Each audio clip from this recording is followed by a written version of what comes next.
มาพี่น้องมาเบิ่งผู้ชายโตคนเดียวสู้ชีวิตพี่น้องอยู่กับชวนเผือกชวนมันเพื่อนนะนี่มาติดตามเพื่อนพันเนี่ยพี่น้องเอ้ยถ้าผู้ใดต้องการอยากได้เพื่อนคนดุคนมั่นเลยพี่น้องติดต่อมาหาก็ได้บ่ยากดอกพี่ชูชนขนาดพี่น้องเชียร์หญ้าคือผู้หญิงนี่ได้มันเห็ดเด้อปุ๊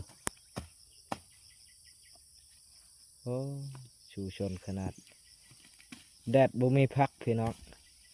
ตลอด24 ชั่วโมงเพิ่นเฮ็ดเวียกส่วนมันเพิ่นก็บักหลายๆผู้มันเพิ่นก็งามเลยพี่น้องเอ้ยโตคนเดียวแต่ว่าเฮ็ดเวียกเก่งหลายพี่น้องว้าวเสียหญ้าไปพร้อมปลูกมันไปนำสู้ชีวิตไปวันๆพี่น้องปีหน้าเพิ่นก็มีหวังอยู่ดอกเพิ่นจะอาจจะก้นมันนี่แต่งเมียใหม่พี่น้องเลยนี่มันเพิ่นกำลังขึ้นโอ้มันงามอยู่เด้อเพิ่นเด้อปีนี้เพิ่นได้เงินแล้วปีนี้มันเพิ่นก็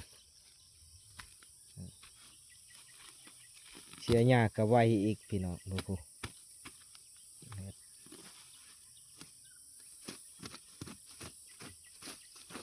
เฮ็ดก่อช่างก็ได้เด้อพี่น้อง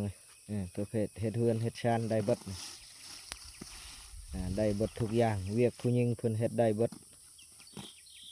ตักน้ำนึ่งข้าวเสียหญ้าได้สบายปลูกมันต้นปลูกเองพี่น้องบ่มีใครช่วยเลยนี่ปลูกเองเพิ่นผู้เดียวเลยทั้งปลูกทั้งเสียหญ้าพร้อมก้นก็ก้นคนเดียวพี่น้องปีแล้วนี่บ่ได้มีผู้ใดมาช่วยเด้อพี่น้องเลยโอ้ยอมรับว่าจักพอดีพี่น้องจักของญี่ปุ่นทนขนาด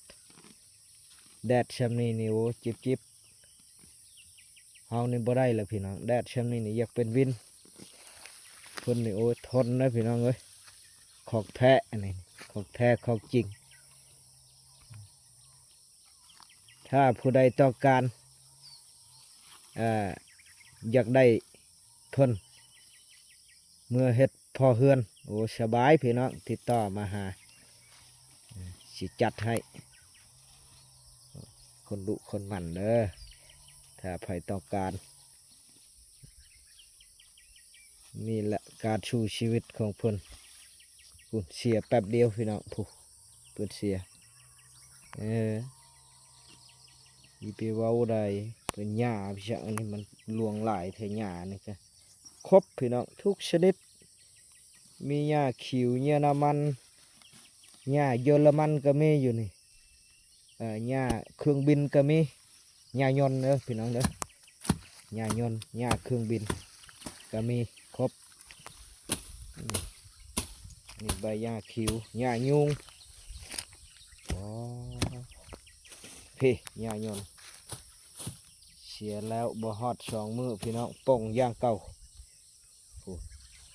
โอ้มันเพิ่นงามเลยพี่น้องเอ้ยงามเด้อมันเพิ่นเด้อเพิ่นขายมันสิแต่งเมียได้ปีนี้พี่น้องคลิปนี้ก็ประมาณนี้พี่น้อง